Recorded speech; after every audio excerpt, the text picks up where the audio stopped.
to celebrate all that is Tottenham. 4 wins in a row against differing levels of quality opposition. But I am joined here at the moment by 3 fine gentlemen, dressed each one of them very differently. We have the milk tray man in the top. we have Ash, who's here with us at home, chilling out, and even more chilled is Charlie sitting there. He's so happily chilled he forgot to put on his sleeves today. How you doing, Charlie? No, I'm still very middle. I'm still very middle, central to everything. Yeah. Not this, not that. Everything's cool. We're cool. Refusing to get overexcited. Everything's great. No way, man. No way. All right, David. We know. Stu, why did you say differing level opposition? I thought they were all about the same levels the last 2 we played. Well, different leagues, different competitions. Yeah. David, how you been doing? Excellent. Yeah, I'm actually really hungover because I watched it in the pub and had a few beers and some shots, and then went to an open mic afterwards and had some more beers and shots, and then went into work and stopped working today. So I'm feeling really hungover. I really celebrated that yesterday. It was really excellent. It was a really good match. I had a great time. Yeah. And Ashley, how you doing? Well, after 4 wins, forget about what the competition was. All I can say is Ange out. Ange out of this world, or just you want him gone? I'm getting trolled already. It's like 2 minutes in and I'm getting trolled. Exactly. All right, so I can't believe you celebrated. I will warn you now. I'm warning you now. There will be positivity today. There will be big smiles on pretty much all of our faces. And I give you another warning. I'm 26 hours into a 48-hour fast. So if I glaze over, somebody just jump in. All right? So let's go. All right. Can we talk about... We've got 2 matches to talk about. You didn't say hello to Charlie. Charlie was the first one we went to. Yeah, just seamless. Are you doubting me? We've been doing this a year now, and you doubt me on these things. Oh, terrible. So let's talk about the first game we're going to talk about tonight, which of course is Qarabag. Charlie, what were your thoughts? Well, I mean, it honestly feels like a long time ago, to be honest. You know, a completely different game, different circumstances. You know, those European games at home, you know, the early stage ones always seem a little, I don't know, the stadium seems a little dark, seems a little less energetic. Maybe it's just that we don't play many Premiership games at night like we do play, you know, European games. I was very buoyed by the game, to be honest, and I knew as soon as Dragusin went off that it would be a really good test for us, and probably a good time to have a test like that, to be honest. You know, it's right at the start of the contest. Dragusin, I'm super disappointed for him. I heard somebody call him on another podcast arrogant, and that his defending was arrogant as a, you know, and that's what sort of perpetrated that tackle. I think probably he was just rusty. Dragusin's clearly a very good player, and I think I mean, you could criticize anyone for being arrogant. Some of the best players that there ever was have been arrogant, and I don't think arrogance is a way you can particularly sort of, you know, say that was you know, the problem behind why he got sent off. I just think that it was unlucky, and I don't like that rule anyway. I think it should be a penalty and a yellow card. I just think it wrecks the game. Unless we're looking for like these sort of entertaining movie style games where, you know, someone's got their back against the wall for like 90 minutes like we did. I really just don't think that that's a particularly logical. If it stops a goal scoring opportunity, then you give them the goal scoring opportunity back. You know, they still didn't get the the opportunity back. They just had a free kick miles out from the goal, and we lost the player, which just seems like a bit of a, you know, a tooth for an eye kind of situation. But you know, having said that, I know that Qarabag, I didn't see the game in full, but I know that Qarabag had probably the better of the game. But again, it's like we started with a bunch of youngsters. We changed, I think, 6 players from the game against at the weekend, and I think that we did great. We took our chances. and the other team didn't, which is sort of a role reversal of what we've seen at the start of this season. And I don't really have much more to say about it. I just think that those kind of games really build character, and I think that we passed with flying colours. It was just very nice to see us put three in the nets, and the opposition to miss a bunch. So yeah, nice to see the role reversal, and I'm sorry for Dragusin, but he'll get his chance again. I think he's a great player. Yeah, he'll get plenty of opportunities in the future. I still think he's a very good defender. I think potentially he may be our first choice defender on that side next season when when Kuti decides he's going to go to Madrid, because that's a very real possibility, I think. And to be fair, you can't really blame him if someone gets the chance to go to Madrid and compete for top honours in the game, to go alongside his World Cup and 2 Copa Americas, and we've got someone who is ready to step in and do a good job. I think he's not Kuti Romero, but then who is? Dan, it's a real shame, because I thought, not to go too far ahead of things, but I thought that the game yesterday was the best Romero and Van der Ven have been together since I've seen, and we'll get onto Romero and all that kind of stuff later, I'm sure. But yeah, I agree with you. I think that Levy's probably counting that money that Romero will generate going to Real Madrid. Just one thing I want to say about now I remember about the game. I thought Vicario had his best game since the Chelsea game last year, where our backs were up against the wall. Vicario really comes to the fore when we've got players sent off. Apparently, he had his game against Chelsea last year when we were down to 9 men. Honestly, I've never seen a goalkeeper play like that, like a man possessed. There was elements of that in the game against Karabag, and I do think we have a really special goalkeeper. Yes, he has his shortcomings, but I think that against Karabag, he really stood up as a leader, and he was captain on the night as well, which probably has something to do with it as well. So, yeah, those are my thoughts. Yeah, I've not got a list on my wall of his performances over the season and a graph. I'm not quite that nerdy, but I thought it was a good performance, good and strong, and vocal as well. He seems to be stepping up this season. Apparently, he's been added to the leadership group, which is nice to hear. So we've now got 4 people in that leadership group, and he's the latest one. David, what did you think of the game? Yeah, so I thought there were some really positive things. Not a lot of really positive things, but the main thing was we won it. I think we were lucky that they've been to the Timo Werner school of finishing, or else I think we might not have been winning that 3-0. I think it might have been a bit tougher. I mean, missing a penalty, missed quite a few good chances. But I think, did Sonny come away with 2 assists despite being fairly poor, I thought, for most of the match, but he still got 2 assists, so it's hard to be down on him. So yeah, no, there was some good stuff. I thought we were too open. I'm not going to get into Dragusin about, he made a mistake. He's held his hand up. I think it was really tough on Bergvall that he had to go off. I mean, it was a logical substitution, but that was a tough break for him. But yeah, no, not too much to say about it. Another goal for Solanke, I think, which was nice. Yet another goal for Brennan Johnson, who's just on fire at the moment. And I think he's really shut the doubters up. I'm looking forward to Anne shutting the doubters up as well, but not quite yet. Oh, really? Just don't make that face, Charlie. He hasn't shut me up, no. So yeah, that's a pair of socks for you, mate, to go in your mate. Your gob. Brennan Johnson now has 4 key goals in the last 4 matches. He's been game-winning goals, effectively. So, yeah, very, very nice to see him doing well. Certainly after all the hassle. It's slightly disappointing that the people that were complaining about Werner, then were complaining about Postecoglou, now they're complaining about... Sorry, they were complaining about Johnson, then Postecoglou, and now they're complaining about Werner. It's like they've got to have someone who they're going to moan about. It's just... enjoy. Just touch on that, Stu. I mean, like, it's done. You have to say that.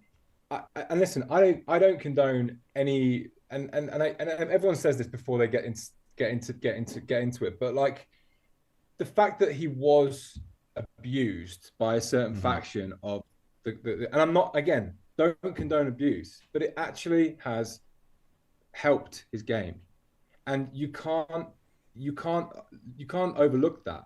If it hadn't happened, if he hadn't got the abuse, it's very unlikely he would have scored 4 goals. And again, not to condone the abuse, but the spotlight was on Johnson for a reason. And we said it many, many times during the last few podcasts before he went on this run, that Johnson was suffering from a little bit of a crisis of confidence. Clearly, the abuse had a knock-on effect of having people wrap their arm around him, the teammates and the fans, fans who are a little more forgiving about the whole thing, a little more compassionate.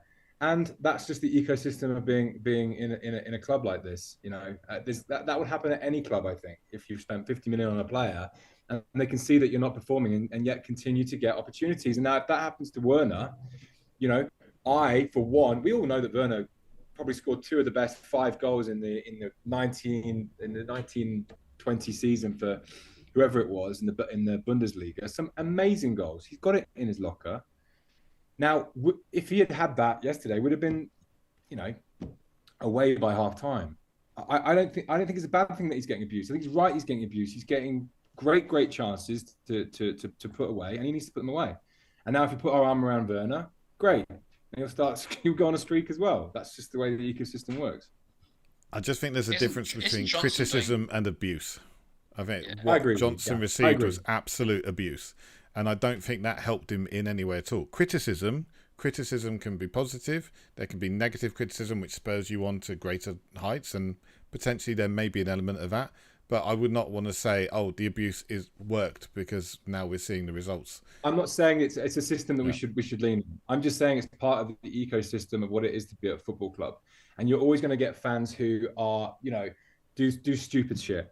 Always, the club has to come out and say this is just not, but we're forgetting that like 50 years ago, people used to meet up and have fights in the street as part of, football rivalry.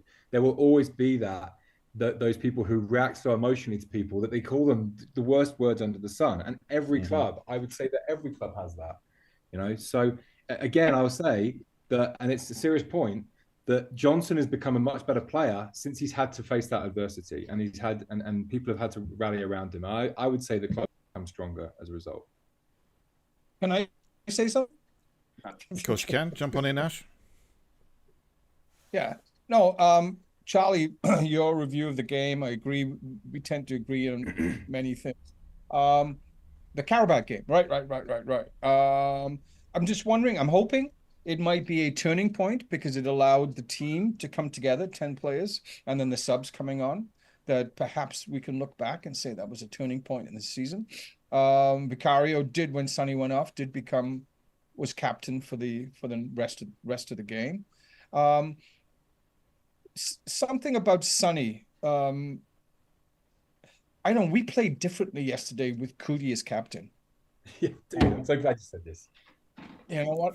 And that's my little takeaway, Carabao. Yeah, but maybe Son's out for a little while. So anyway, Charlie's saying something positive came from a negative. Maybe there's something positive going to come from a negative that Sonny got injured, and that we actually changed the captain, which Charlie and I were talking about last season.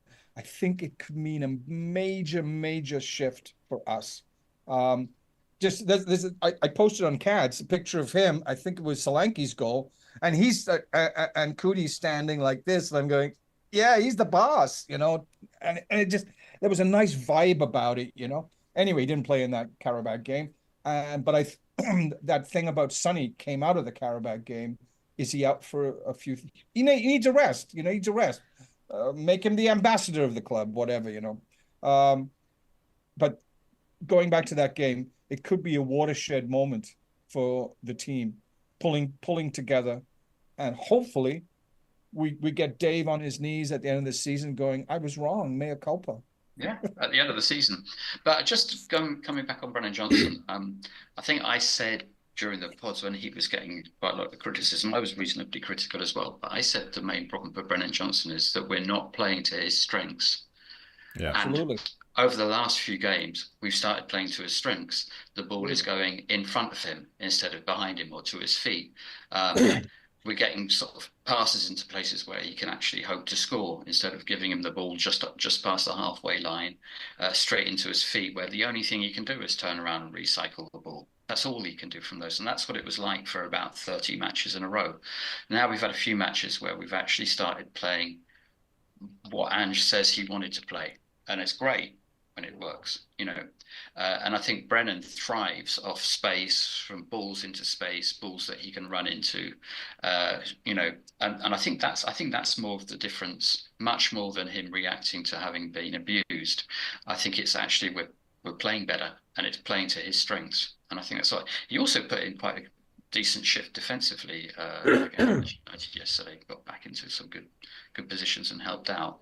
But you know, for me, it's not a reaction to the abuse. It's a reaction. It's taking advantage of actually being played proper balls that he can actually do something with.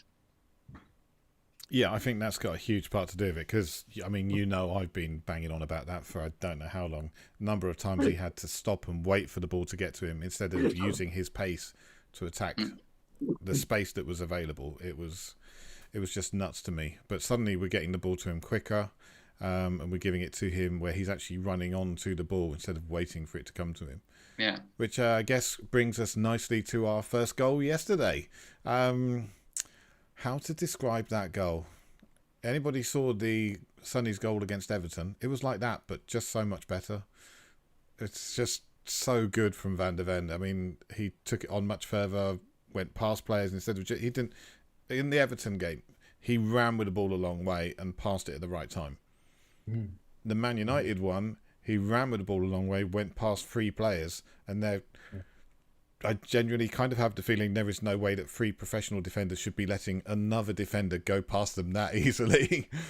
And then he pulled across a beautiful box, which Brennan Johnson just slotted home. I thought he did really, really well, and kind of made it easy for Brennan. And Brennan had a huge smile on his face, which was lovely to see. So, and his dad did as well. Yeah, his dad was very happy. Of course, he was an ex-Manchester United player. Was that the best assist from a defender we're going to see all season? It was fantastic. It was fantastic. I don't know whether the Manchester United defenders thought he's a defender, he's going to lay this ball off any minute now.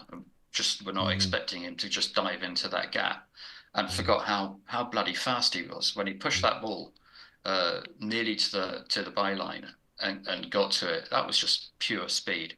That was great. And I think someone on CADS pointed out that Werner made a run that pulled defenders out of position. So that's why they were expecting him to lay the ball off to Werner or whatever. And he didn't. That created a hole that he just went straight into it. It was brilliant. Great finish. What a brilliant pass. I wish like our other actual wingers could do crosses like that. Yeah, it was fantastic. You know, to be fair, it didn't look like he looked up. It didn't look like he looked up.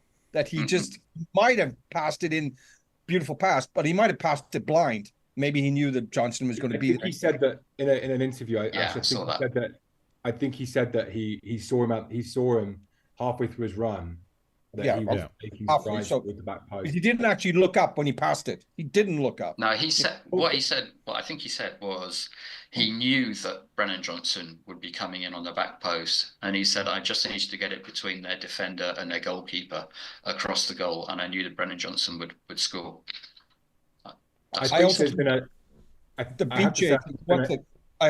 the BJ practices that type of thing for minutes and hours on end. He practices those far post runs, so it's obviously paying off. Yeah, I think those square balls, those very, very square balls that you could literally are parallel to the 6-yard box. I see Werner doing it quite a lot. I think the directive is if you get the ball in there should be someone on the end of it, as opposed to looking up and seeing someone there. Yeah. Yeah, it's where you're expecting your teammates to be. And like you follow the ball perfectly parallel to where the ball is, and the ball goes absolutely perpendicular to where the player is with regards to the byline. And I think that's the hack there, is that there should be someone on the end of it. You shouldn't have to look up. We've got our first comment of the evening. We've got Danny Freestack saying Solanke also pulled in a centre back, so good movement from him, which brings me nicely on because Solanke put in a shift. That boy works so hard. I was trying to think, when was the last time Spurs had a forward that worked as hard as that in terms of the defensive effort, in terms of the pressing and everything like that, and I couldn't think of anyone. I couldn't think of anyone that put in that level of effort.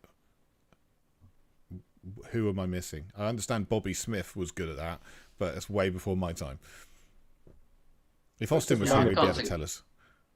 It does remind me a bit of Pochettino days, I would say. No, he was injured most of the time, but Coco used to put a shift in on pressing with all his shithousery and everything. He was actually dangerous when he would. Hang on, which Coco? Because there's been Lamella.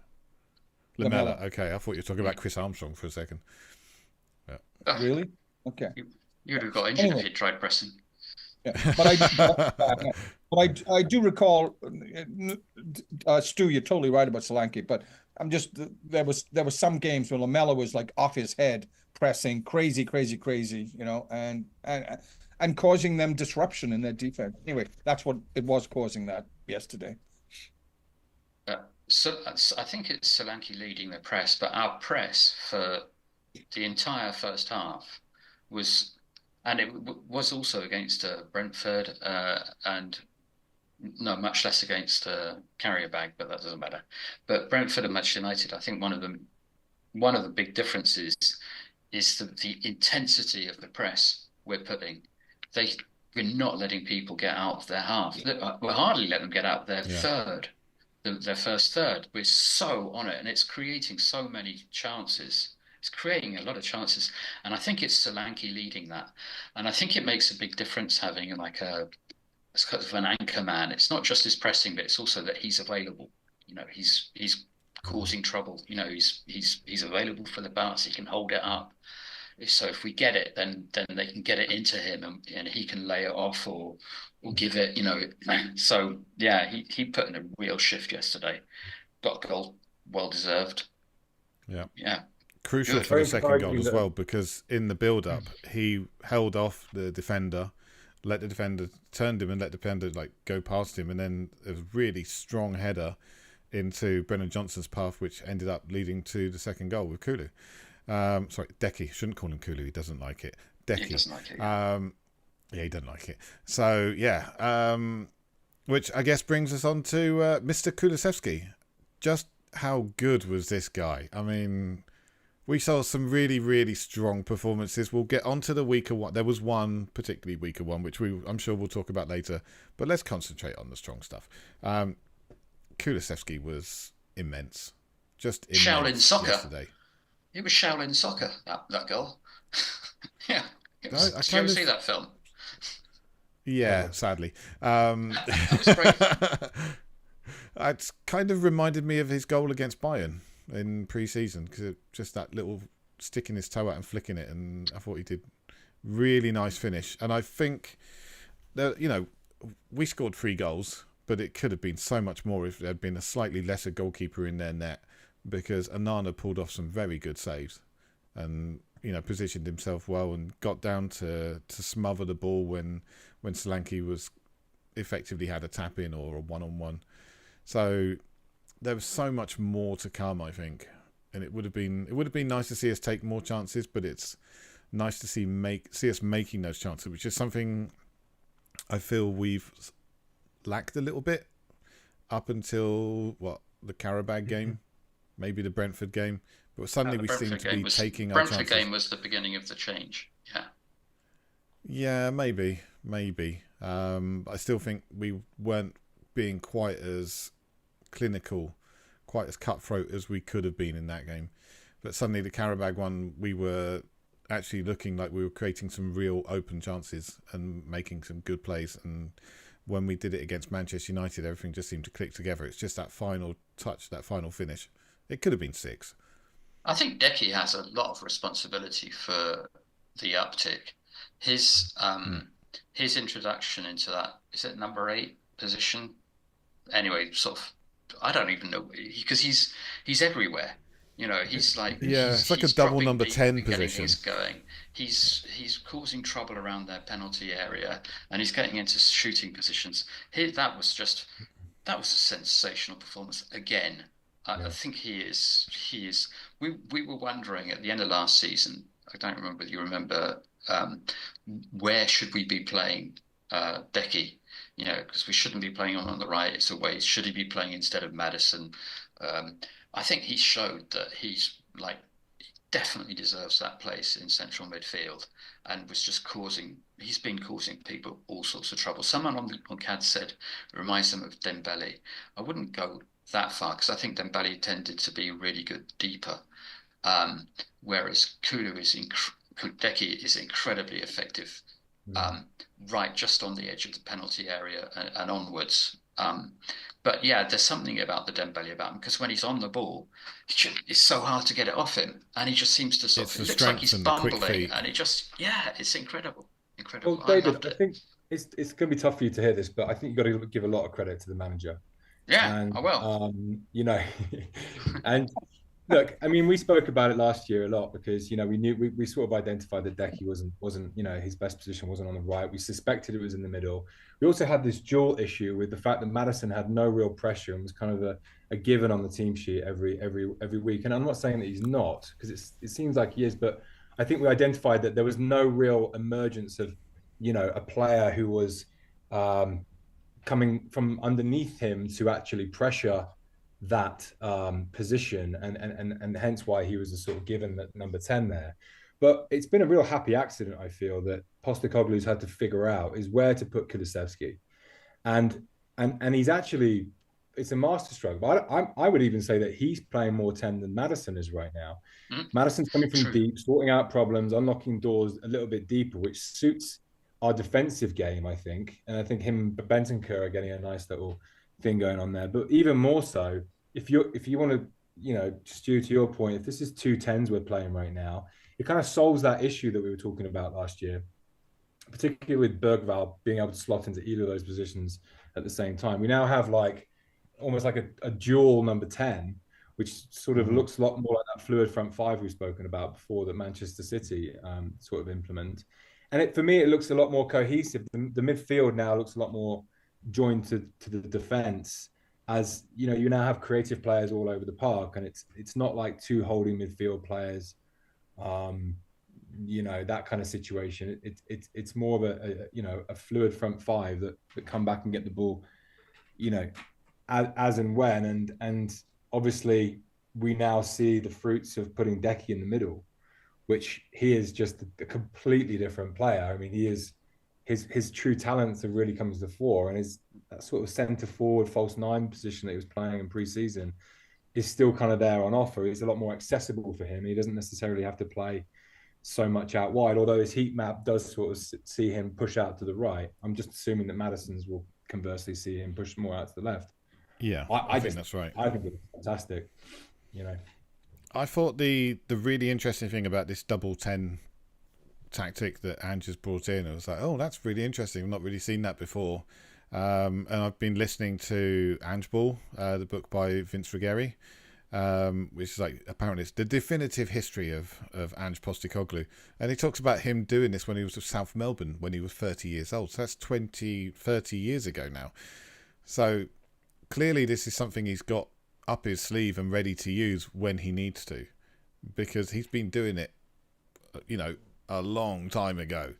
And it's just good to see all the stuff that's talked about in the books, the stress, the steps that each club seems to go through under him. We still seem to be following that pathway, because the next thing that comes up is we're at the clicking stage now. The next stage is things really clicking and getting proper success coming along with it, and I'm all for it. I'm all for it. I just want to add about Decky in that second 10 position is the reason it works, apart from him being incredibly talented, the reason it works is because he works so bloody hard. Oh yeah. You couldn't do that with a player that, like, when we lose the ball, doesn't press back, get the ball back. The reason it works is because he's great and he's doing great passes and shots and stuff, but it's also that he really puts a shift in as a midfielder. You know, he's doing both jobs, and he just doesn't seem to get tired. He just doesn't. David, he just keeps going. Do you think that that's actually had a knock-on effect with Maddison? Him almost. Do you think Maddison is a better player for Kulusevski being next to him? Less pressure, maybe the work ethic is sort of shared between them, and they're sort of matching each other. They've had some lovely moments, especially in the game yesterday. There was some lovely interplay between the two of them that I thought that, you know, for the first time I could see them play together without Decky being on the on the wing. Well, when you've got like Bissouma or Bentancur and one of Sarr and people like that, the other team only has to close down Maddison, right? And you know, foul him a lot, and which they do, and just shut him up, and then we're sharp. The problem that the opposition teams have got now is if they shut up Maddison, they've got Kulu, or if they shut up Kulu, they've got Maddison. I think that's why Maddison is more effective, because Kulu's causing them so much trouble that it creates space. Also, I think Maddison dropping deeper is quite interesting. Yeah. But all good points, but you know, we're also missing a part there, that the part that Bentancur has been playing, because he's basically playing with 5 forwards, and we've got one essential defender there in front of the back four. He has been fantastic and getting back to his very best. We cannot discount how he is essentially supporting those 5 forwards by being so solid there in the middle, and being, like I said, a solitary defender in front of those in front of those 2 guys, because the other 2 have gone up the flank. So it is going to be dodgy what happens when he gets suspended. Is Bissouma going to be able to do what Bentancur has been doing in supporting those 5 forwards moving forward? Well, I think that if we had our own way, we would see Gray back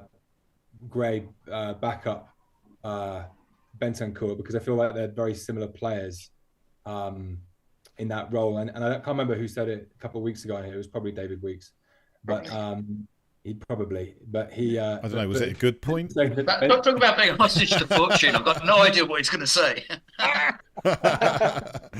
I'll volunteer. No, but you know, saying that Bentancur wasn't ready for that role in front of because he was more of an 8 and he wasn't, sort of cut out for it as Bissouma was. I mean, just as you're seeing, sort of hands up. I think that was me. No, I said he was more of an 8. Solanke binding Maddison and Kulusevski together at front. I feel like Bentancur has as you're saying, Ashley, as you're saying, like he's sort of supplemented that defense really, really nicely. And yesterday, I think between Bentancur and Kulusevski, players of the match. Jesus. Utter woke nonsense. Yeah. Hey, Austin, welcome. Hi guys. Thanks for joining us. Hey, I had to take Notice you snuck in. I've only just got back. Take your coat off, Austin. Get comfortable. It might be cold there. It's North Yorkshire, you know. Oh, terrible. Austin's got a sleeveless shirt on under that coat. Showed off his guns. Charlie does have guns. Oh yeah. If only I were 50 years younger. No, yeah, he'd probably still be older than him, but never mind. Face Woodrow. Let's ask Austin about what he feels about this 4-match run.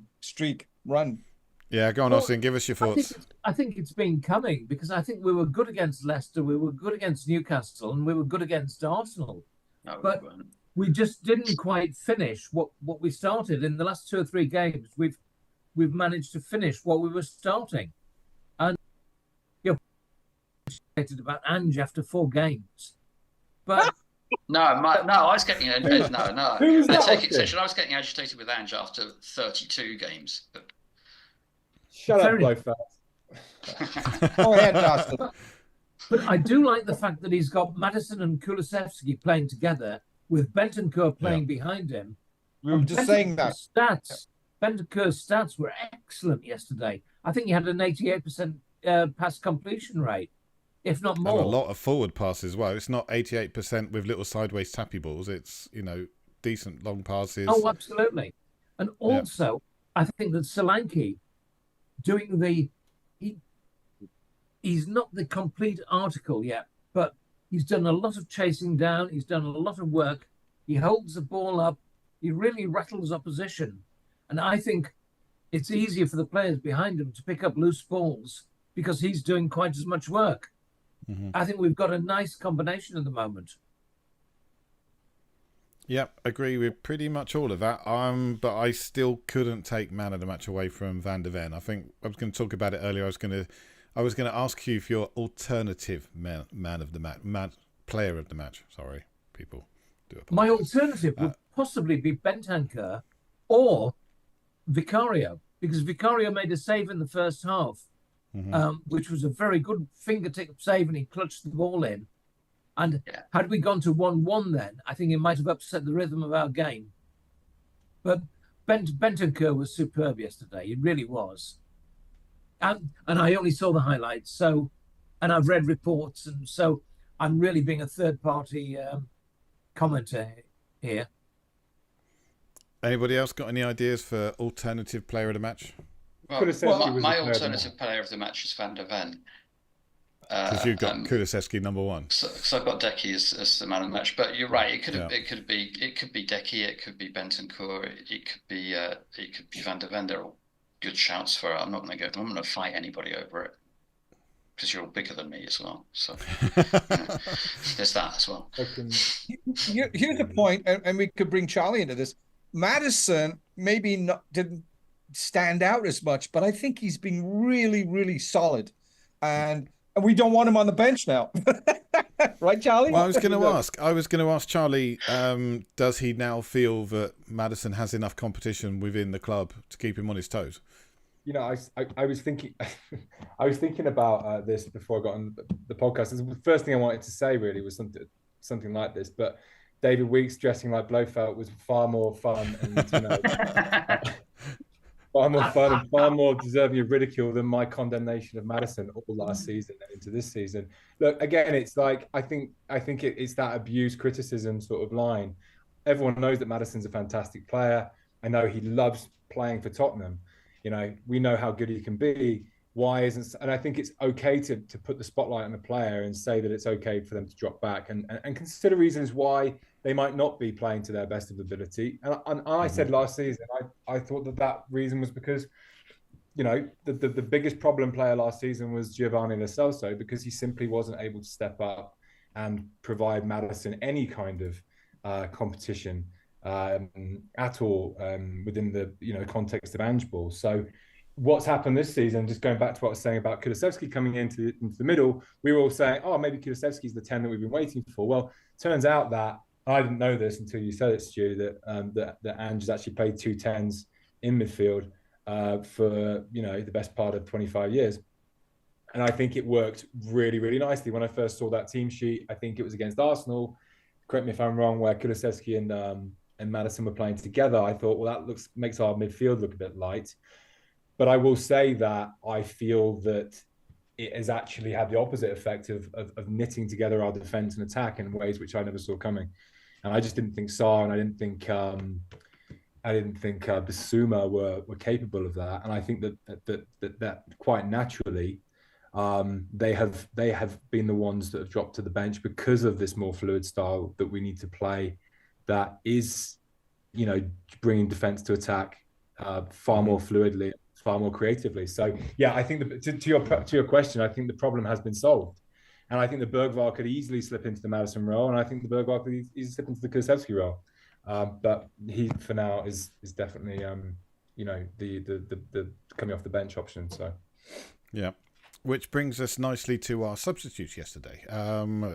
One of the first things our substitutes did after coming on, Bergvall took a corner. Pat Matasar got ahead to it and obviously flicked it on. I think that might have been going in without Solanke pushing it. I don't know. I'm not sure. think that Maybe might to ask Solanke. Yeah, Solanke with the goal hanging. I don't know. I love seeing Solanke scoring goals like that. Yeah, Poachers because goals. we've missed it. We've missed proper, that kind of thing for so long. Proper fox in the box type goals. I mean, the one he got against Karabag. It was Yeah. I don't know whether it was a shot from Sonny or was he attempting to control it. No, I'm just joking. Look, you're in enough trouble with your criticisms of Madge. Don't start on Oh, Sonny. yeah. You're going to make yourself very unpopular. I don't care. Oh, I've got a very, very, very unpopular take about Sonny, and I think Ashley just brought it up. So let's get on to that. Make sure you give that time. Yeah. We will. We'll give it time. Don't worry. Because Sonny is a question I think that is going to need answering at some point. But I'm going to say very nice corner from Bergvall. And it was very nice to see Pap get his head straight in and get straight involved. And our last substitute, Mikey Moore. I love that boy. He came on, confidence flowing, took on a shot, and I was like, that net's going to ripple. It's going to go. Damn, well, it didn't. But never mind. I think, honestly, if he'd scored that, I might have needed a new door because I'd have been ripping it off in joy. It was fantastic. Yeah. Mm-hmm. That for me was just a hint at what we can expect from him in the future. That boy's special, and I really, really hope we see him against Ferencváros. But yeah, okay. Let's tackle the Werner Son question. Oh, yeah. So, exactly. Right. with Sonny out, it appears that Timo Werner is the number one choice to come in for him. Now, Timo Werner, I think, has some real quality to him, but finishing is not part of that. It's not part of his bag. I think he's best at finishing when he has no time to think about it. And we've seen this before with other players. You give them a second or so to think about it, they start to double guess themselves and psych themselves out. And I think that's what we saw. He had loads of time to pick his spot when going up against the Nana, and fairly tame, really, I thought. But that said, overall, I thought he contributed to a very good team effort, and he played his part. And I thought it was a bit unfortunate for people to be concentrating on just those two misses. Well, am I wrong? I don't. I think you're. Go ahead. Sorry. I just think it's okay to concentrate on those two misses because just like we concentrated on Brennan Johnson's shortcomings, we need to concentrate and give attention and a bit of love and compassion to Timo Werner right now, because he may get a stretch of games. And I think that in the long run, we need to bring up the subject of Sonny, and I think the Werner and Sonny issue is a separate issue, because I don't think it's hard to say that. I think without speaking of the Sonny things, obviously if Sonny is fit, he plays, and the captaincy issue that we saw yesterday. You have to look at all correlations, and you can't miss the glaringly obvious thing that the second that Romero led the team out onto the field, we played differently.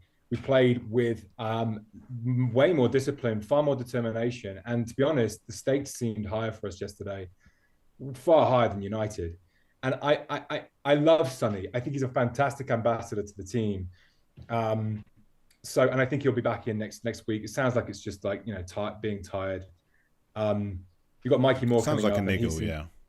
Yeah, he seems like he's Mikey Moore. You could, who knows? I wouldn't want to play Mikey Moore for any longer than 45 minutes right now, just because that's just the way they blood them in. But Werner, I think we have to give some love towards those two misses, because they were bad misses. It wasn't like he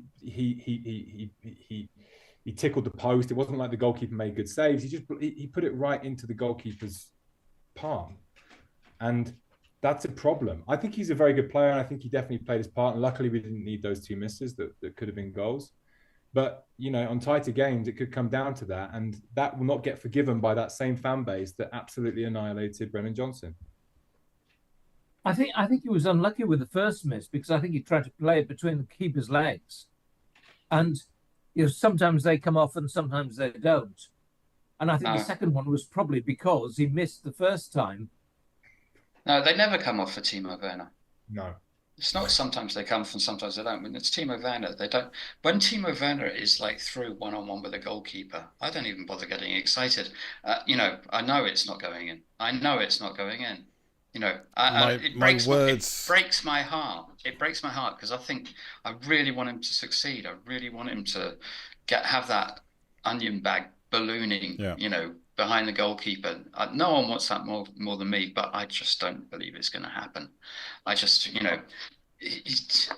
but he was a lot better against Manchester United than he was when he came in the last two matches, where I thought he was frankly dreadful when he came on as a substitute the last couple of times. He actually did a lot of good things. He got into good positions, but it wasn't just his shooting either. I thought his final ball was fairly poor quite often as well. So yeah, there was one opportunity he really did. He played it between both of our players instead of between their defenders and getting it into space. It would almost have been easier to find a player than not, and he managed not. Which is a skill in itself. Yeah, I mean, I'm not gonna. I don't get onto players like I get onto Ange. I really don't. But he's not. He's just not going to score. That guy. Yeah, he's not going to score. So, can we not practice? Austin would remember this. Jimmy Greaves, or even Georgie Best, actually. Those guys one-on-one, or even Glenn Hoddle, actually, one-on-one, and you drop your shoulder, and the goalie is beaten, and you just walk the ball into the net. You don't even have to shoot it in. I'm going can't somebody tell him, hey, Timo, let's just practice this. Can I just say something? You've just mentioned three of the greatest players of all time. Yeah, I was going to say. Werner is a very good player, but they are great players. Greaves is the best striker ever, in my humble opinion. Best, I think, is probably the best all-round player that I ever saw. And I saw them both live, and I saw Hoddle live on many occasions. So I think it's unfair to say, you could learn from them, because they had something that no one else fucking had. They really did. They were just on a different planet from everyone else. They're just that good. Listen, Austin, I'm not comparing. I'm saying, why can't we train him? If you're shooting, if you have no confidence, let's just work on. But they must be working on it, Ashley. They must be. I'm sure they are. It's coming to whatever. I think David, you just said it. It's coming down to the fact that when, sorry, maybe it was Ash. When he has too much time to think. That's true. When he has too much time to think, and he's an intelligent, you can see behind his eyes, he's an intelligent person. Either that, he's absolutely just got nothing going on between his ears. Like, it's one or the other. He's either a genius. He's got too much. He's got a really bad case of the yips. Yeah, I think that's it. I generally think that's it. He needs a Brennan Johnson style tapping, and then he'll be fine. Yeah, a few of those, and he'll be absolutely fine. I mean, he can make some important for us in the past. Really positive contributions to the team because he gets into positions. He could really help if we could get over those yips. It would be fantastic. But what about this? Let's move on. Let's talk about the guy who should be playing in that position, Sonny. In previous years, I would have put my house on Sonny scoring a one-on-one. Maybe not the Manchester City game, but he was probably the most lethal one-on-one player we had, even when Kane was at the club. Starting to get the feeling that's started to drop off. He's not quite as lethal as he once was, but I think he's still a really important player for us. And I don't see anyone else at the club right now ready to take that spot from him. Am I wrong? Dude, can I just ask you the question? Do you think it's because he's captain that he's now turned to he's no more top bins, left and right feet, no more one-on-ones?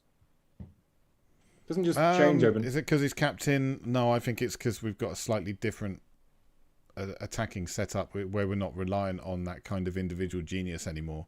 Whereas when we had people like Mourinho was like, defend the entire game and we'll rely on Harry Kane and Sonny to score us a goal out of absolutely nothing.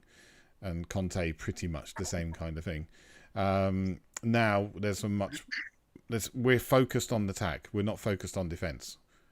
And because of that, I think he doesn't feel that he needs to take on those long range shots which which result in some absolute blinders. I'd like to see a few more, But I think there's a few things to unpack with Sonny. I think there's a few things about it. Like, one is he's definitely lost a couple of yards of pace. So, sometimes he's getting the ball with the field in front of him, and 3 years ago he would have put the afterburners on and caused a lot of trouble. Now he tends to check back and look for a pass. So he doesn't feel like he's got the pace that he did. I'm sure of it. That's one thing. The second thing is, I said this last week or the week before, I can't remember. The inverted fullbacks, Udogie is where Sonny used to be. Mm-hmm. Right? Udogie is playing in that inside forward position when Udogie is running up. So it's a space that's being taken up where Sonny used to get into and get shots away and get into the box and score. Sonny is quite often further out wide now, or sometimes he's drifting all the way across into the centre, but he's not in that sort of just on the left side of their penalty box coming into it. He's not getting those opportunities. And I thought I saw against Brentford, and I thought I saw that Udogie was going wider and Sonny was coming more inside. I was going to say that's changed. Yeah, it's changed. We're still inverting, but it's a temporary inversion, and then you can see Udogie is definitely playing more like he's playing wider. Yeah. But now it's Maddison is taking that space. Right. Udogie. Yeah. Yeah. So I just think he's not getting into that space. That's the second thing. Third thing, I think, Charlie, you just said it. His finishing is not Sonny type finishing. Like Sonny, you'd bet he's had chances where in other seasons I would bet my house that he was going to score, or I'd bet someone else's house actually. But I'd bet a house that he's going to score, and at the moment he's not. And maybe that's just because what is it? Form is temporary, class is permanent, and I'm sure he'll get back that scoring. So I think the main thing for me is the position, but it's the pace as well. The pace is a real problem. Can I just dovetail on from what you're saying there? I think the best Sonny we've ever seen, the most ruthless, the most determined, has been when he came off the bench. I think it was against Leicester. He was dropped by, I think, Conte. He scored 3 goals, absolute top bins. That wasn't that long ago. It wasn't, and he had blistering. I mean, like, I'm not buying into this 32 is really old because I'm 43. But it's he. I think that makes you the youngest here, but still. But listen, I got to say this, and I have seen it in the past. I saw it with Joe Root in cricket. I've seen it. The added onus of being the custodian as you walk onto the pitch. I have to just take the gloves off a little bit here. Like, Sonny is a wonderful, wonderful person, and there is not one person out there who doesn't meet Sonny and say he is the wonderful footballer, and was so lucky to have him at this club, and Tottenham was so lucky to have him. I don't believe he is an effective captain, and I don't think that his game suits being captain for whatever reason. I think he is a collective player, and he is very, very good at rallying people around him. But when he is an individual, I feel like he is more prone to coming out with worldies, like we saw against Arsenal, like we've seen down the years. And I personally think that's why I asked you the question that's off the top, Stu, that the captaincy has, in so many ways, made the team better, but at the same time has sacrificed Son as an individual.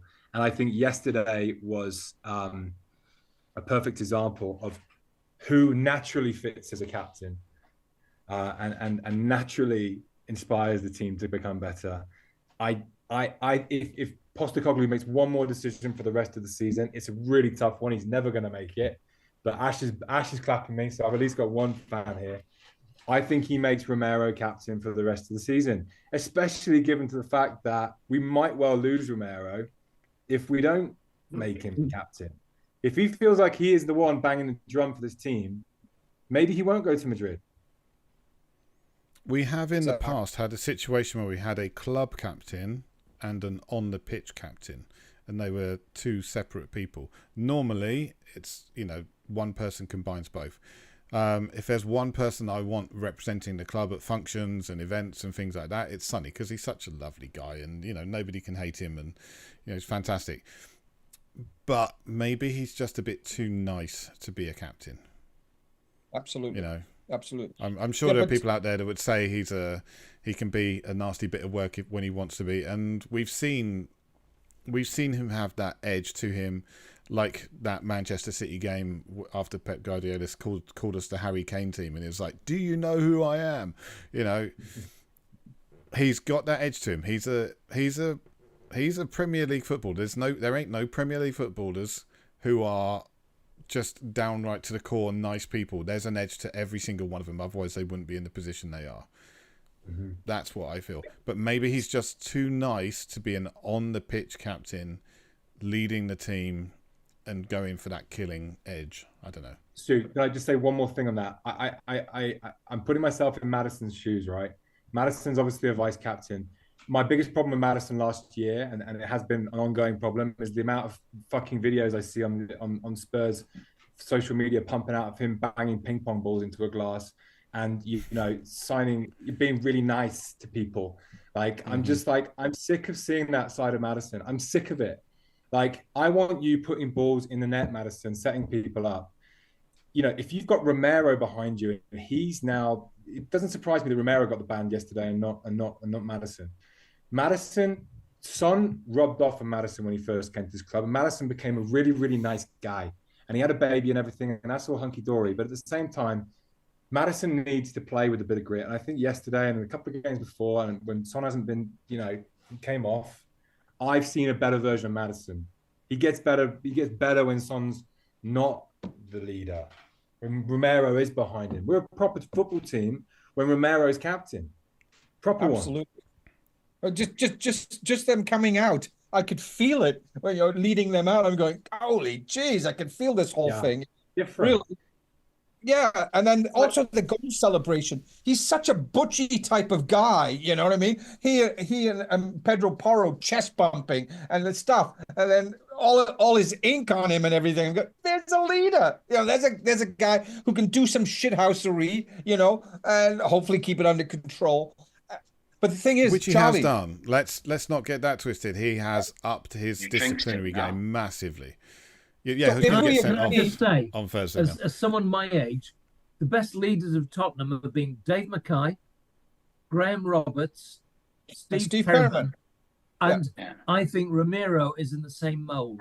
I think he would be an absolutely brilliant captain on field for Spurs on an ongoing basis. It's not going to happen, though, is it? No, yeah. So here's me thinking. It will happen. So here's me thinking, like Sonny has done his ACL or something, Oh no! Don't put that out there. It doesn't have to happen. God. We just create a fan movement whereby there is pressure to put Romero as captain. I mean, we all want to get the team to win. You think there is some? You think there is pressure? Yeah. No, I think as fans, I think everybody is in. You're either David and you're like, it's never going to happen. And I'm kind of like there as well. Like, but why not? Why wouldn't it happen? We're fans. We see we feel the energy on the pitch. We want to have these moments like yesterday, which we absolutely, I cannot stand the amount of coverage that the bad parts of Man United got yesterday on Sky Sports compared to how good we were. You had to play against a really good team to make Manchester United play that shit. And Spurs yesterday were fantastic. We were so good. We didn't get enough credit. Anybody didn't see how good Mickey van der Ven was before yesterday. You're seeing it now. Kulusevski and Bentancur and just the general play. A lot of people were saying that we were almost there for the past few weeks. They were right. It doesn't come as any surprise to me. I got the link a little earlier, the Gary Neville podcast. Yeah. And if you listen to Gary Neville, once he got over to talking about how bad Manchester United were, he was very, very complimentary about Ange, about Spurs, about the way we play, about how he enjoys watching us and how he'd like us to win a trophy. And Austin, he said, Ange, Dave, Austin, he said, Ange is a big asset to the Premier League. Yeah, That's what he Yeah, said. but Gary Neville's a total cunt that's, sold our Yeah, player from under us, like for a doing C, interviews with him, so he can fuck off. Just like right off. But for a twat to say that, that's something, exactly. Even a fuck clock tells the right time twice a day. Yeah. And Sorry, can't stand then it's completely fucked. Yeah. Stuart, I've been listening to quite a bit of media today. I've been bleeped loads of times saying. Yeah, we're not doing that anymore. We don't have people whose kids listen to this. I don't play this to my kids in the car anymore because I know what it's like. David's on too often, so not happening. No, what was I going to say something? Soft. Yeah, I've listened to a lot of the the media stuff going on. The vast majority of it is Manchester United were bad, and so little of it. Only the Spurs focused stuff, View from the Lane, people like that. Only those people have actually said we were really, really good and we made them bad. It's only after that discussion seems to have slightly come down a little bit that people in the mainstream press are starting to give us some credit. I'm still kind of the opinion that they can carry on talking about Manchester United. We'll slip under the radar and we'll play our way, and they're going to wake up at some point and we'll have shocked them by then. So that's what I think. Well, what if Sonny went to Ange and said, I will be the club captain, the ambassador, and make a cute cootie the on field. That would be amazing. That would be the ultimate in Sonny being a nice guy, and I think he really. I think that's a great. I think if he's switched on, absolutely. He wants the best for the team. Sonny now isn't the player he was. I don't think sometimes he's worth his place in the team. Yes, on the bench. Well, he's still a very fine player. He is still a very fine player. Yes, he is. But I think he's lost a percentage that he had when he was playing with Harry. Maybe because Harry's no longer there. But we don't know though, Austin. We can't tell because he was made captain right after Harry left. So there's no, we don't know if he's got bad because of Harry or because he's become captain. It's got to be, one of the two, because I think you're right. I think with Harry, he was a better player. But when we the other thing that when we had both Lloris and Kane, Dave, one very quickly. The other thing I think that may be holding Sonny back is he has played a lot of football over the last 3 years. Yeah. And he's captaining his nation, playing every single game, captaining his club, playing every single game he's available. And it wasn't a surprise to see him pick up a niggle against Qarabağ, because this guy's played so much football. We're going to see more of that kind of thing. As you get older, I can attest, niggles start to pile up and you start to feel it a little bit more. You'll find out one day, Charlie. You'll get lost a yard of pace as well, Stu. Hey, I never had a yard of pace. So. Right, David, what were you going to say? I was just going to say, when we had Lloris and Kane, we had sort of a similar situation where we had somebody that was the captain that shouldn't be the captain, and we had somebody that was being the captain, Kane, basically. And I don't think we need necessarily to go around like officially make Sonny not captain, vice captain, and make Cutie captain. Can we not just have, de facto Cutie as the captain because he is a leader? No, David, because Austin's right, because Ashley's right. You've got to have the visual of Romero. Yep. Like, we're a bunch of fucking Romeros here, not a bunch of Sonnys. We're not a bunch of nice guys. We're a bunch of badass, absolutely, motherfuckers who will break your fucking legs. Yeah, but so what? Yeah. What? And one guy having an armband and the other one not. Does that really make the difference? I don't think so. Austin's point. We're going to agree to disagree on that one. Yeah, absolutely. I don't think not having the armband holds him back. He can step up. Different yesterday. The whole attitude was different. I could sense it. The whole attitude was different with him as captain. It really was. When Dave Mackay was older, he went to Derby County, and Derby County won the championship. Yeah, I mean, that sort of person can make the complete difference. Edgar Davids did the same in Italy. You get someone with that drive and that energy and that commitment, and they make the whole team tick. Yeah, absolutely. He'll be Argentina's captain before he becomes Spurs captain at this rate. Just remember, the two captains have to shake hands at the start of the game. that's got to be that's more of a cock off. That's more of a cock off. It's like fuck you, no fuck you. It's like I don't want Sonny there. It's like, no, Sonny, how you doing? You know.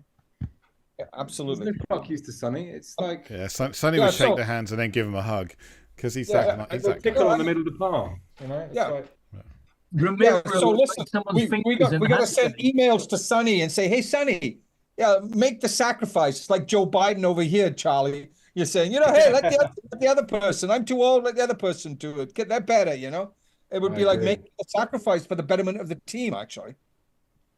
Right. Well, hopefully, like Biden, he doesn't get the choice. Yeah. Biden made the choice. No, I'm not getting involved in American politics. It's just. You still have to do it. Anyway, the point is this element of making a sacrifice. That's what it is, Yeah. And okay. And you're still the ambassador, and you're still the club captain. But the guy who's leading us out and giving us the drive and the energy and that steel that Austin was just talking about, that's Cuti Romero. I think. Sorry, just quickly. I think the only way to keep him is to either do it now or promise him it at the end of the season. That's the bottom line. And why wouldn't you do it for the sake of? I can't see Son being captain next year. With Mikey Moore, I feel like he's going to get enough games to start starting. At some point, you can see that he's special. And if you've got a prodigious talent on the left wing like that, you're going to sub Sonny every game and make him pass the armband to Romero. At some point, it's just going to be a tipping point. They're going to go, we might as well make the one person who's the mainstay on the team sheet the captain. Totally. Which, again, brings us around to the Timo Werner thing. I think Timo Werner, the reason we signed him again on loan was because we wanted a stopgap. We wanted an experienced player that could step in and fill that role whilst Mikey Moore matures just a little bit more, whilst Odegaard, because I'm pretty sure Odegaard was already on their radar, grows up a little bit more and settles into the club, and whilst we wait for Yang to come in. Because when we've got Mikey Moore, Odegaard and Yang all at the club, all settled, we've got 3 starting left-wing options. At that point, we can really start to phase out Sonny and bring the other players through. And, of course, they're all versatile enough to play on the right as well. Well, Mikey Moore has certainly played a lot on the right. I've seen him for the under-21s, and he's brilliant. He reminds me of Gascoigne. There's definitely something Gascoigne-ish about him, yeah. He reminds me of Gascoigne. Yeah. He's got that kind of energy to him. And that he's got... I'm not a fan of the word aura, but he really does have like something special about him that makes you go, yeah, he's got it. So, we've got another European game this week. Ferencváros, Hungarian champions, I believe. We feeling confident about that after making Man U look really rubbish in their own backyard? Yeah, well, we should be confident playing teams like that. But it's unfortunate because Dragons, he's got how many match ban? Is it a one match ban? Okay, yeah. So that's all right. I thought it was a 3-match ban for a straight red. Would have been 3-match ban if it had been violent conduct. Okay. Yeah. Okay, good. You can get a 1-match ban, I think. Okay, so 1-match ban. Oh, that's good, because I was thinking the other bad thing about that red card is that Mickey van der Ven's going to have to play a lot more minutes, or Cutie's going to have to play a lot more minutes than we want. So, yeah, we have to beat teams like that. We have to put in a performance like we did yesterday, and to be honest, not a performance like we put up against Karabakh, because I know that you will think it was great. I didn't think it was that great, to be honest. By the way, they can't be the champions because they've been in the Champions League of Hungary. So no, because they have to go through the qualifying round. If they didn't get through the qualifying round, they dropped down to the Europa League. Anyway, yeah. So let's rest Sonny and make Cuti. He didn't play in the last game, so we can start in this game. Make him captain. I don't see Sonny starting. I think they're going to be looking forward and saying, right, Sonny can sit on the bench and maybe be there if he's fit enough to come on. But I think Sonny he rides the pine, and we give him more of a rest before the next Premier League game, where he's definitely going to be needed. What is the next Premier League game? Brighton. Brighton and Hove Albion. Yeah. That's a proper team at last. They're a good team. I think they are where we were last year. Charlie already knows where I'm going with this.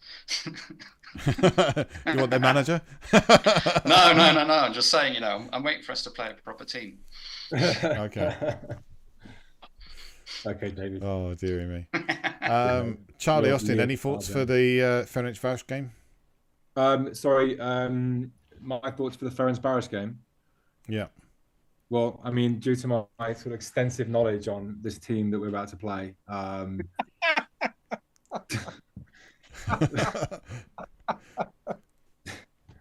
mean, what do you want from me, Stu? I mean, like, I'm asking if you have thoughts. I'm not demanding anything from you, Charlie. It's okay.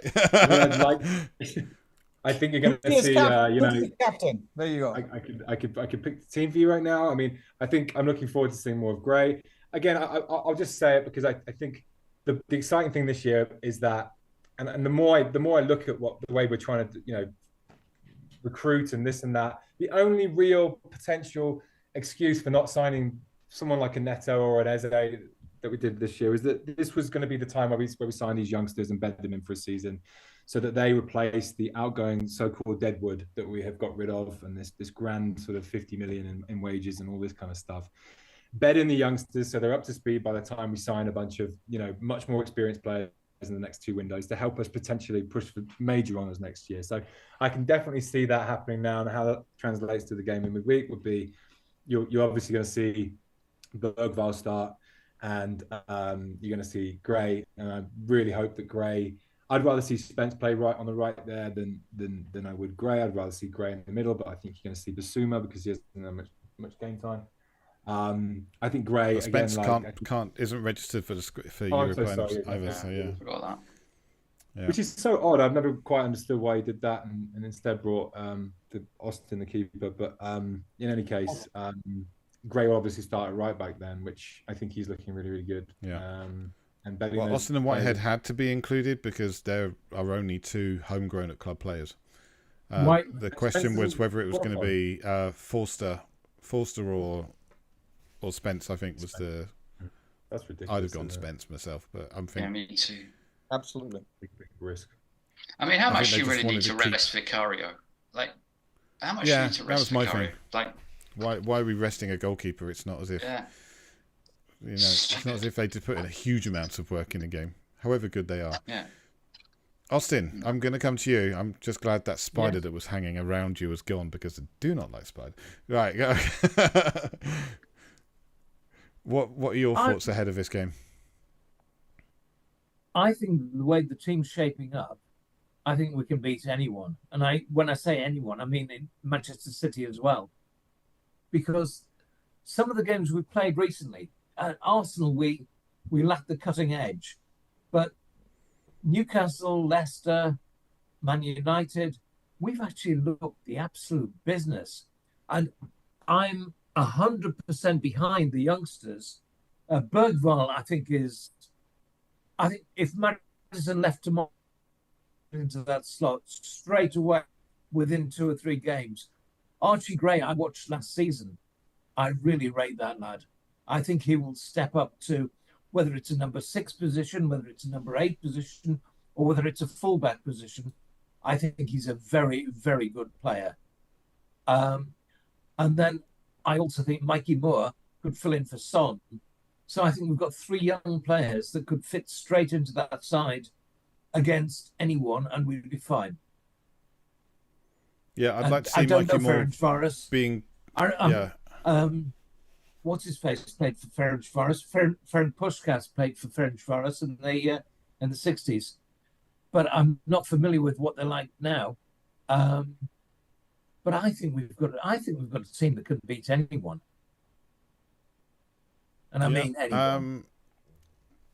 Charlie said he wouldn't like to see Mikey Moore being played for more than 30 minutes. I'd like to see him get that 30 minutes. I would like to see him come on earlier. I'd like to see him get 60 minutes from the start.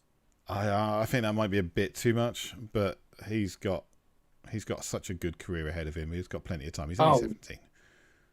He's only 17. He's fine. He's the absolute nuts of a player. He will walk into the league when they feel fit to walk him in. he will walk into the Premiership. It was like Dele Austin. Remember Dele, the early days of Dele, where Pochettino was just like, I have to play him. He's the best player I've got. Yeah. Like, and there was just no, and that was after probably like 2 or 3 substitute appearances. And I think that's all Mikey Moore will need in order to. I mean, if you put that in the top corner yesterday, you're gonna. We would have been talking for half an hour about whether we should play Mikey Moore from the start. I mean, that's how impulsive we all are as fans. Mikey Moore clearly very, very, very talented. Probably may well have put 1 or 2 of those chances that Timo Werner had away, but I still feel like Werner, like I said, made some great runs off the ball yesterday. Still put in a lot of good work. We don't need to put Mikey Moore in just yet because it would render Werner, who's our backup right now, render him almost completely useless in this squad. Oh, Charlie, I rate Mikey Moore. I don't think it's unique to put Mikey Moore in. I think he is so good that you absolutely need to put him in. I think he's knocking on the door, and I think when he gets there, you won't get rid of him. I hope we get to the point where he makes himself indispensable. That's what I want to see from him, because that's what I want to see from all of our players. 18 months now. Yeah, no, he really is. He is that good. Yeah, he is absolutely that good. Okay, so we've got a fairly nice October coming up. One point. Cootie is captain on Thursday, but I saw something after the game, which was I like to catch little things and see what does that mean. What does the little things mean? It went on for at least a minute. Cootie had his arm around Gray, and they were walking across the pitch, and he kept his arm around him, and they were talking to each other. And I'm going, if he's playing a right back, Cootie's the right center back. This is something going on here. This is the captain, the future captain, hopefully speaking to one of the future stars. And it was just such a lovely moment that I saw, and no one really noticed it, or the commentators didn't say anything. But it was more than just put a hand around the shoulder or whatever. They were walking together, and he was talking to him. And Gray was listening. The young kid, you could look so young, was listening to him. And I went, okay, that's a beautiful, beautiful scene. It'll probably go on. That's better than him trying to. Better than him trying to lamp Bissouma, which is what he was doing at the end of the game just a few games ago. So yeah, did you also see how hard he smacked Lucas Berba on the face after his corner? He literally battered him twice in that huddle. And so yeah, we've got I love it. We've got a fairly promising looking October coming up. Finishing off with Man United away every day. No, so we've got Brighton Hove Albion, West Ham, Ferencváros, AZ Alkmaar. I've had a list on my phone where we got Ferencváros, Brighton, West Ham, AZ, Crystal Palace, who are not in good form right now, but I suspect they may come good later on. And then we're going to finish it off by welcoming Manchester City in the League Cup to our home ground. So I think we're going to be having a nice October. I think we're going to be looking forward to that and coming out of that feeling very, very positive. CADS cast is cursed. We're going to beat City. There's the CADS cast. Yeah, the only thing is it's a lot of bad. Although they all look doable, especially Manchester City,